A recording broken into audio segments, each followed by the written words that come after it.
Here's a video of machine 6114 50-ton Neff.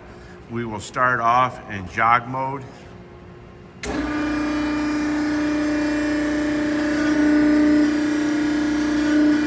We'll build full tonnage. To adjust your tonnage is right here.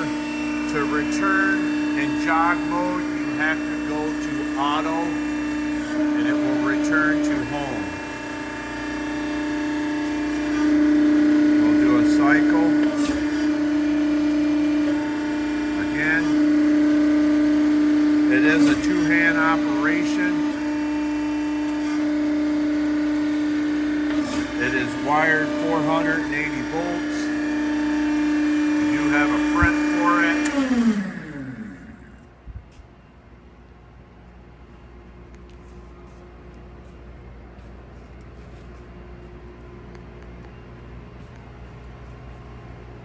Has a new pump on it.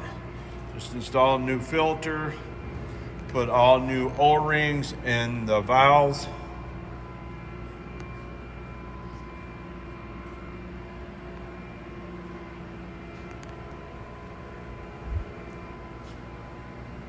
That is our final video on machine 6114.